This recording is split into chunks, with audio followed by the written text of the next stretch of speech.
Hey everybody, welcome to Gaming News Nightly, or otherwise known as Overnight Gaming News. I still haven't really decided on which one it's going to be, but I think that you guys will probably figure it out for me. Depends on what you guys think, and I'll kind of pay attention to what the comments say and stuff like that, and see what's going on. So, with that being said, if you are new to what these types of videos are about, I take a handful of video topics throughout the day, and usually there's an abundance of topics to cover, and I put them all in one convenient little package for you guys, sort of like me. I'm a convenient package, and my wife tells me all the time. But anyway, so I wanted to get started, so hopefully you guys are all doing well. Show some love, hit the like button, share it out, all that kind of great stuff. I much would appreciate it. So very interesting stuff here. So again, this is something that I think maybe even confused me, because I wasn't sure how this was going to work. So Microsoft is now officially the publisher of future iterations of The Outer Worlds. The confirmation arrives a day after Take-Two's president said the company is fully committed to The Outer Worlds. Microsoft has officially taken over publishing rights for future iterations of The Outer Worlds from Private Division. And that news arrives a day after Take-Two Interactive president said the company was fully committed to the franchise.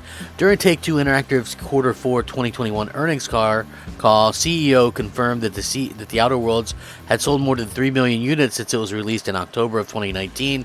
Later in the call, Take-Two president Karl Sladoff answered a question about Obsidian Entertainment developed games, stating that the company was not only excited about the future of The Outer Worlds, but was happy to be a part of it. You might want to hold on to your thoughts there, buddy. And so we will be participating in the franchise and whatever the future holds for that franchise. So we feel really good about it, and we think that there is still building an audience, and this game itself has a lot of life left in it and in the future. We'll see what the future holds for it, but we do think it's a long-term franchise, and it is certainly something that we're pleased with the results. Take-Two's comments on being involved in The Outer Worlds' future were of note, mainly due to the fact that Microsoft purchased Obsidian in 2018, and his comments made it seem as though it would retain publishing rights for the new installments despite that. Private Division cleared up the confusion in a statement to Gamasutra, saying that while the company would still be supporting 2018's The Outer Worlds, Obsidian and Microsoft would be handling the publishing of future iterations. Private Division is still supporting the marketing for The Outer Worlds, including upcoming release of some new DLC on the Switch. Moving forward, Obsidian and Microsoft will be publishing future iterations of the franchise, and absolutely thrilled to see where they take it. So it looks like it's only going to be on Game Pass supported platforms. Should that really come as much of a surprise? I don't know that I would say that that's really much of a surprise, to be honest with you. But, I think that a lot of people are just going to have to kind of come to the terms with that. Like for me, I personally didn't think that, I didn't play it because, and, again, this is nothing to do with you or the quality of the game. I mean, the game scored well or whatever. It was a high quality AA from Obsidian.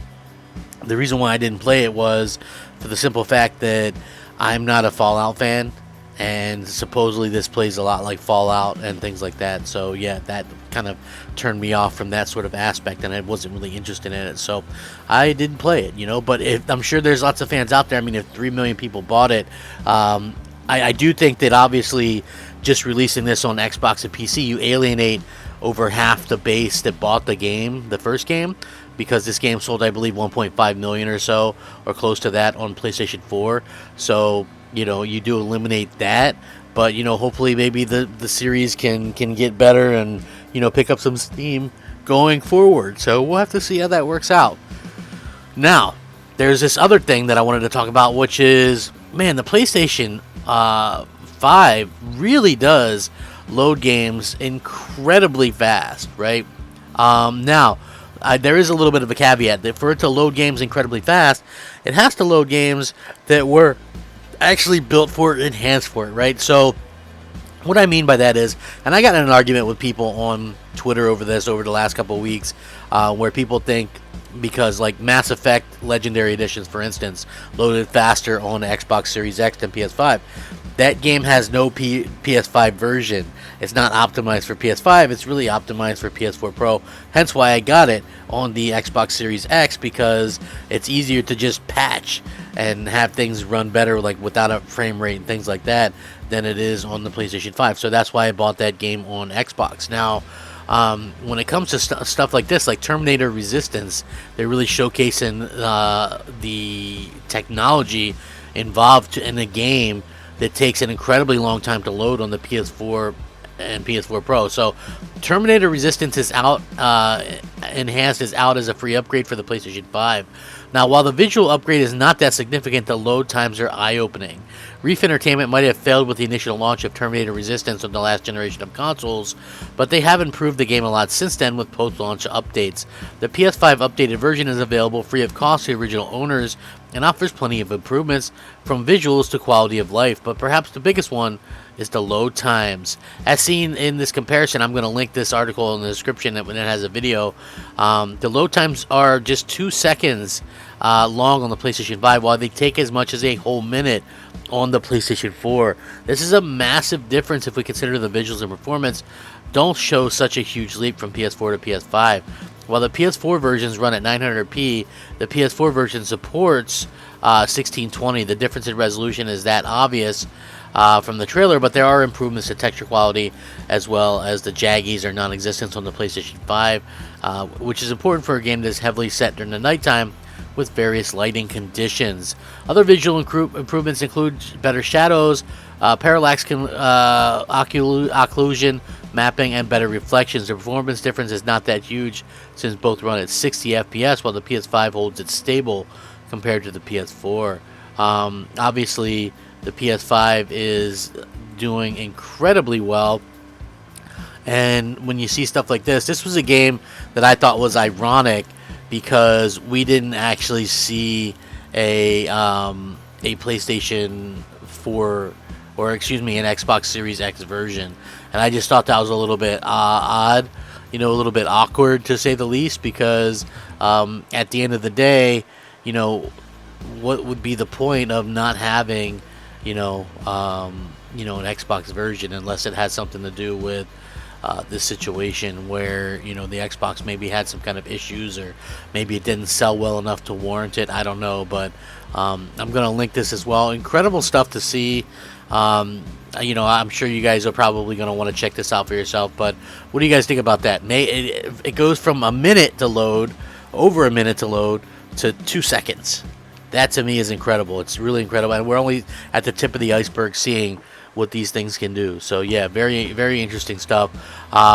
The other story that I wanted to talk about was Star Wars Jedi Fallen Order. According to this rumor, it launches next month on PlayStation 5 and the Xbox Series X and S. But this is a rumor, so keep it with a grain of salt. Star Wars Jedi Fallen Order is apparently releasing next month on PlayStation 5, Xbox Series X, and Xbox Series S, according to multiple online retailers.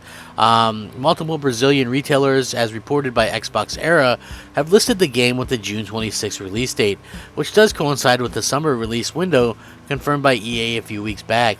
Some European retailers, however, are listing the game with a June 11th release date, so the game may be releasing earlier than actual summer in some territories. The current gen version of Jedi Star Wars Fallen Order will come with plenty of technical improvements and will be a free upgrade for owners of the game. They said, coming this summer, we're excited to announce the next gen release of Star Wars Jedi Fallen Order, bringing a number of technical improvements to the PS5 and Xbox Series X and S console versions of this game, which I think sounds pretty cool. This will be a free cross-gen upgrade to current owners. More details will come soon. So again, probably one of the better Star Wars games that we've seen in a long time. It was a little bit of a situation where, for me personally, the map was kind of bad, and I kind of was like, I really enjoyed it, but I didn't enjoy the backtracking. Like I did the one Sith world, completed all the puzzles and whatnot, and then I was trying to get out of there, and next thing you know, I couldn't find my way back to the ship, and then, blah, blah, blah, this happened, that happened, and it just, to me, was just kind of a pain in the butt. But, I think the fact that this is going to be running at a higher frame rate, obviously, is going to make the game that much better, and I'm looking forward to seeing kind of what happens at the end of the day. The last piece of news is Forza Horizon 5 rumors are heating up again thanks to new Hot Wheels toys. I know that sounds weird, but the game in the next Horizon series is rumored to be set in Mexico, and even though Forza Horizon 5 hasn't been properly announced by Microsoft and Playground Games, most people are taking for granted that the fact that the game is going to be revealed soon and released not long afterwards. Rumors of the next game in the Horizon series emerged late last year